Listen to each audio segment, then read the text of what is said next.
आज हम पढ़ेंगे रसायन शास्त्र, रसायन विज्ञान, जो कि केमिस्ट्री कहते हैं। केमिस्ट्री का जो सर्वप्रथम नाम था उसको केमिया नाम से जाना जाता है। हालांकि केमिया का अर्थ होता है काली राख, और जो केमिस्ट्री है या केमिस्ट्री है उसको रसायन विज्ञान कहते हैं। रसायन विज्ञान के जनक लेवेसियर नामक वैज्ञानिक थे। लेवेसियर नामक वैज्ञानिक थे जो कि ये सबसे ज़्यादा सवाल पूछा जाता है। अब भारत के जो मतलब रसायन शास्त्री जिनको जाना जाता है वो प्रफुल्ल राय जी हैं, जिनको पीसी नाम से जाना जाता था। और इसमें जो एक जर्कोनियम नाम का एक ऐसा तत्व है जो बिना ऑक्सीजन की मदद से जल सकता है। जर्कोनियम एक ऐसा मतलब पदार्थ है जो ऑक्सीजन के मदद के बिना ही जल सकता है, वरना ऐसे कोई भी मतलब कोई तत्व नहीं है जिसके ऑक्सीजन के बिना मतलब मदद से जल सके। हालांकि ऑक्सीजन की खोज जिसने किया था वो प्रेस्टले नामक वैज्ञानिक ने किया था, और बहुत लंबा समय लगा दिया उसको खोज करने में, और बहुत ज़्यादा वैज्ञानिकों ने उस पर मतलब अपने अपने शोध किए तब जाके ऑक्सीजन की खोज कर पाए थे। समझते हैं, पदार्थ को दो भागों में बांटा गया है। हालांकि हम समझते हैं पहले रसायन विज्ञान। रसायन विज्ञान है जो है इसको विज्ञानों का विज्ञान कहा जाता है। रसायन विज्ञान को क्या कहा जाता है? विज्ञानों का विज्ञान कहा जाता है। हालांकि भौतिक विज्ञान और रसायन विज्ञान, भौतिक विज्ञान में जो पढ़ा जाता है वो ये लगभग सबसे ज़्यादा इम्पोर्टेंट 4 अवस्थाएं होती हैं, जिसमें कि समझिए बात को। ठोस जो अवस्था है, कौन सी अवस्था? ठोस अवस्था। पहले भौतिक विज्ञान के बारे में थोड़ा जान लेते हैं, तब रसायन मतलब विज्ञान के बारे में जानेंगे। जो ठोस अवस्था होती है उसकी जो परिभाषा है ये बनती है कि जिसका आकार और आयतन दोनों निश्चित हो उसको ठोस अवस्था कहते हैं। इनके जो अणु होते हैं वो एक दूसरे से बहुत मजबूती से बंधे होते हैं। ये जब हम पढ़ाएंगे आपको घनत्व, डेंसिटी, तब और ज़्यादा अच्छे से बताएंगे। फिर द्रव जो होता है इसका आयतन निश्चित होता है लेकिन आकार निश्चित नहीं होता। कहने का मतलब है कि अगर पानी को हम बोतल में रखेंगे तो बोतल में आएगा, गिलास में रखेंगे गिलास में आएगा, अगर किसी थाली में डाल देंगे तो पूरा फैल जाएगा। ये हुई हमारी मतलब द्रव और ठोस की मतलब ठोस की परिभाषा। समझते हैं गैस की क्या परिभाषा होती है। गैस होता है ये जो हमारी गैसीय अवस्था होती है, इसमें ना आकार निश्चित होता है ना आयतन निश्चित होता है, दोनों अनिश्चित होते हैं। समझिए कैसे? मान लीजिए कि एक सिलेंडर भरा हुआ है, उस सिलेंडर में अगर 15 किलो गैस होगी तब भी वो पूरे में भरी है, और 15 किलो में से 14 किलो गैस निकाल दी जाए, 1 किलो भी गैस रहेगी तब भी वो पूरे भर में ही फैला रहता है। मान लीजिए कि ये 15 किलो गैस भरी है, उसके बाद इसमें कि जब सब निकल गया गैस तो ऐसा क्या करेंगे, एक यहाँ एक यहाँ, मतलब कहने का है कि पूरा घर उनको घेरना है। बस ये समझ लीजिए कि आकार आयतन दोनों निश्चित नहीं। अगर ज़्यादा जगह मिलेगी तो ज़्यादा बाउंडर बना लिए, कम जगह मिली तो कम में रह लिए। कहने का मेन अर्थ ये है कि इसका आकार और आयतन दोनों निश्चित नहीं होता है। अब समझते हैं प्लाज्मा के बारे में। जो ये अवस्थाएं होती हैं पदार्थ की, ये अवस्थाओं में चौथी अवस्था होती है प्लाज्मा की। ये क्वेश्चन अब की बार आया था पीसीएस में, पीसीएस की प्रीलिम्स में और जीएस से, और ये क्वेश्चन ज़्यादातर एसएससी में आता है कि पदार्थ की चौथी अवस्था क्या है। उनको बता देना है प्लाज्मा है। प्लाज्मा होता कैसा है थोड़ा जान लेते हैं। कभी आप लोहार के घर जाइएगा तो वो मतलब पूरा लोहा जो गलाते हैं, गलाने वाला जो लोहा एक मोटा मोटा पदार्थ बन जाता है उसको कहा जाता है प्लाज्मा।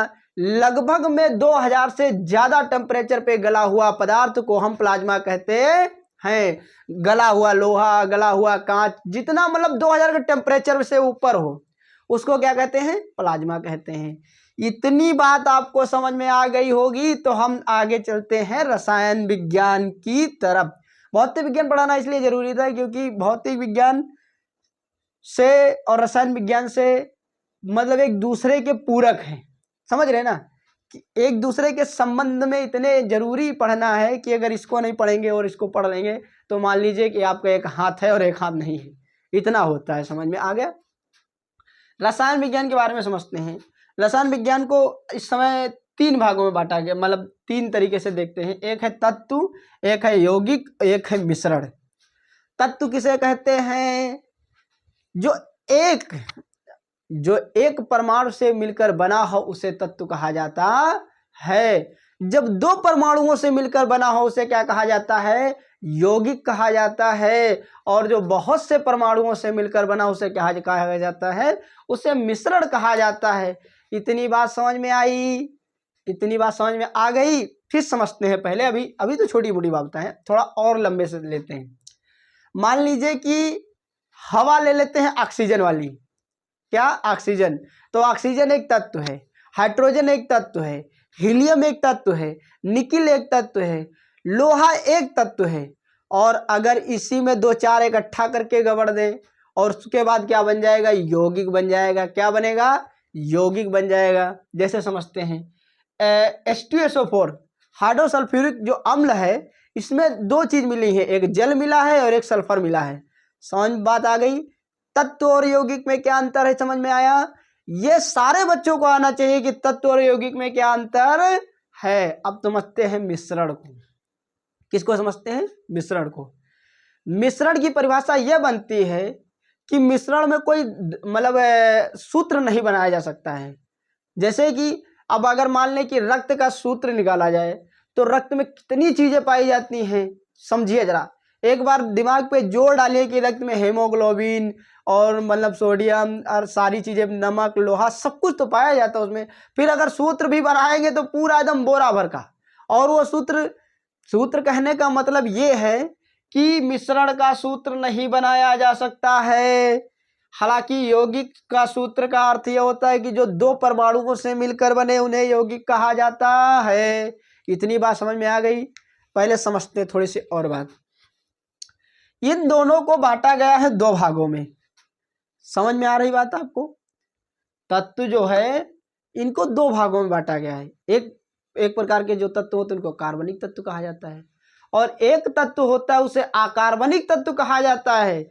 जिसमें कार्बन की मात्रा मिली हो उसको कार्बनिक तत्व कहते हैं, और जिसमें कार्बन की मात्रा ना हो उसे क्या कहते हैं? मतलब अकार्बनिक तत्व कहते हैं। हमारे पास एक किताब है, ये आप देख सकते हैं। ये कार्बनिक रसायन की है। किसकी है? कार्बनिक रसायन। ये कक्षा 12वीं की किताब है। आज के 10 साल पहले, 10 नहीं 4 साल पहले मतलब पढ़ाया जाता था। इतनी मोटी किताब होती थी 12वीं की। और फिर आप समझिए कि कितना मेहनत करना पड़ता था पहले के बच्चों को। आज तो थोड़ा मतलब पढ़ने का लेवल तो ऊंचा हो गया है, लेकिन उतना ज़्यादा नॉलेज इंटर में अब नहीं रह गया है। हम खुलकर कहेंगे बात और समझते हैं। फिर पहले हम तत्व के बारे में जान लें। तत्व मेन 3 प्रकार के होते हैं। कौन से? धातु, अधातु, उपधातु। तीनों के नाम आपने सुना होगा, बहुत अच्छे से सुना होगा। धातु, अधातु, उपधातु। इन तीनों की परिभाषा भी जान लेते हैं। धातु उन तत्वों को कहा जाता है जिनको जब हम ठोकते हैं तो आवाज आती है, जिनमें हम बिजली को अच्छे से निकाल सकते हैं इस पार से उस पार। आप समझ में आई आपको बात? कहने का मतलब है धातु में विद्युत चालक होता है, विद्युत सुचालक होता है। सुचालक मतलब होता है अच्छे और आसानी से। जहां सु लगा हो तो समझ लो कि तुम्हारा स्वागत ही होने वाला है, अच्छे से, मतलब जो सुगमता से निकल जाए। अब समझते हैं थोड़ा सा। धातु एजी, एक सवाल आता है कि विद्युत ऊर्जा के लिए या विद्युत मतलब बिजली के लिए किसका तार बहुत अच्छा चालक माना जाता है? विद्युत ऊर्जा में तो सबसे ज्यादा जो मतलब विद्युत होता है, बिजली जो होती है, वो चांदी के तार में सबसे ज्यादा अच्छा चालक माना जाता है। जिसे सुचालक तार माना जाए तो चांदी का तार सबसे ज्यादा। फिर होता है अधातु। अधातु का मतलब होता है अचालक। अचालक मतलब समझ रहे हैं ना? जिसमें मतलब विद्युत ऊर्जा इस पार से उस पार नहीं जा सकती है। इस हमारे तार में जो अंदर तार है उसमें तो विद्युत ऊर्जा आ रही है, समझिए बात को। उसमें ऊर्जा आ रही है, लेकिन ऊपर जो हमको करंट क्यों नहीं मारता है उसका कारण है कि इसके ऊपर रबड़ चढ़ी है, और जो रबड़ होता है वो कुचालक होता है, जिसको कहा जाता है कुचालक। जिसको क्या कहते हैं? कुचालक। इसको आचालक भी कहते हैं। मतलब इसमें कोई प्रकार का विद्युत ऊर्जा इस तरफ से उस तरफ नहीं भेजी जा सकती है। अब समझते हैं ये जो बिच्चा वाला आ गया उपधातु, इसे क्या है? उपधातु। धातु और अधातु तो समझ में आपको आ गई, और परिभाषा भी समझ गए कि धातु वो धातु होती है जिसमें ठोकने पर आवाज आती है, और मतलब ठोकने पीटने से आवाज होती है, और उसमें विद्युत ऊर्जा इस तरफ से उस तरफ जा सकती है, जो चालक होती है। और अधातु में आवाज ज़्यादा नहीं होती है, लेकिन कहने का मतलब है कि विद्युत ऊर्जा इस क्षेत्र से उस क्षेत्र में नहीं भेजी जा सकती है। लेकिन अब समझते हैं उपधातु को। उपधातु वो धातु होती है जिसमें तनी तनी करंट आए। आपको समझ में आ रहा है? तनी तनी करंट, जैसे कहने का मतलब, कभी आप सिम को देखे हैं, सिम में लगा होता है सिलिकॉन, हमने पहले से सूत्र लेके SI सिलिकॉन। सिलिकॉन में क्या होता है, हल्का हल्का सा करंट आएगा। बढ़िया कोई आइटम लेने जाओगे और उसमें बताते हैं कि ये सिलिकॉन का आइटम पड़ा हुआ है, तो ये थोड़ा महंगा देगा, रियली कॉस्टली होगा। इसका कारण यही होता है कि उसमें उस आइटम का जो मतलब बना हुआ है उसको मतलब जलने और फूकने में मतलब इतनी जल्दी नहीं जलता है। कहने का मतलब है कि उसमें जो करंट जाएगा वो अपने हिसाब से भेजता है। मान लीजिए किसी बड़े मान लीजिए एक चार्जर है। चार्जर क्या करता है, बड़े से करंट को लेकर के और बीच में उस करंट को मतलब इधर उधर घुमा करके, और जितना पर्याप्त मात्रा में करंट, जितनी आवश्यकता होती है उतना मोबाइल तक भेजता है। वो सारा कार्य इस सिलिकॉन की मदद से ही होता है। इसका बहुत बड़ी भूमिका है कि ये जो मतलब विद्युत ऊर्जा होती है उसको बहुत धीमे धीमे करंट आगे को भेजता है। अब समझते हैं, आपको समझ में आ गया। ठोस, द्रव, गैस। ठोस आकार आयतन दोनों निश्चित, द्रव में सिर्फ आयतन निश्चित, आकार नहीं निश्चित होता है। गैस में आकार आयतन दोनों निश्चित नहीं होते। जो प्लाज्मा होता है ये होता है, मान लीजिए कि गला हुआ लोहा, मतलब 2000 टेम्परेचर सेल्सियस टेम्परेचर से ज़्यादा मतलब गर्म। फिर आपको समझ में आ गया रसायन विज्ञान। रसायन विज्ञान फिर तत्व समझ में आपको आ गए होंगे कि जो एक परमाणु से मिलकर बना उसे तत्व कहा जाता है। जब एक या एक दो परमाणुओं से मिलकर बना हो उसको मतलब यौगिक कहा जाता है। जिसका सूत्र ना निकाला जा सके लेकिन वो होता है उसको मिश्रण कहा जाता है। जैसे हमारा रक्त है, दूध है, ये सब चीज़ें हैं। इतनी बात आपको समझ में आ गई। अब आपको समझ में आ गया है तो हम चढ़ते हैं कार्बनिक रसायन और अकार्बनिक रसायन की तरफ। समझ बात आई? इतनी बात समझ में आपको आ गई? ठीक है, ये नोट कर लीजिएगा क्योंकि ये सारे बच्चों के लिए बहुत अनिवार्य है। जो भौतिक विज्ञान पढ़ते हैं उनके लिए भी, और जो रसायन विज्ञान पढ़ते हैं उनके लिए, क्योंकि पढ़ाई कहीं बेकार होती ही नहीं है। फिर समझते हैं कार्बनिक रसायन और अकार्बनिक रसायन। कार्बनिक रसायन उन तत्वों को कहा जाता है जिनमें कार्बन की मात्रा पाई जाती है। जैसे कि स्टील में, लोहा और स्टील किस चीज से बना होता है? लोहा और कार्बन मिलकर स्टील बनाता है। अगर कार्बन की मात्रा ज्यादा कर दिया जाए तो लोहा काला पड़ जाएगा। इतनी बात समझ में आपको आ गई। कार्बनिक रसायन उन्हें कहा जाता है जिनके अंदर कार्बन पाया जाता है।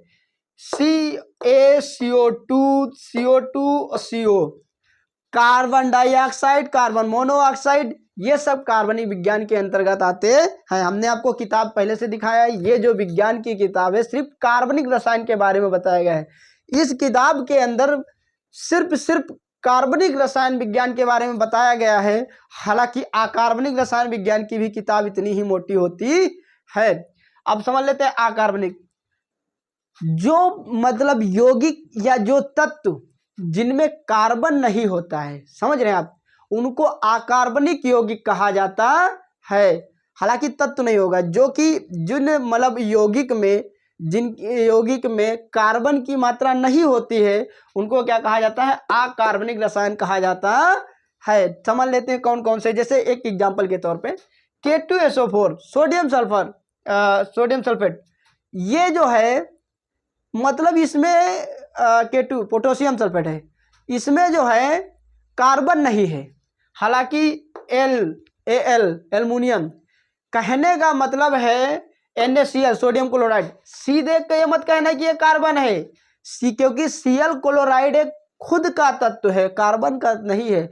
अगर इसमें C सिंगल हो, उस तत्व का अर्थ कार्बन निकले, तब वो कार्बनिक रसायन विज्ञान के अंतर्गत आएगा, वरना नहीं आएगा। गा। इतनी बात आपको समझ में आ गई होगी।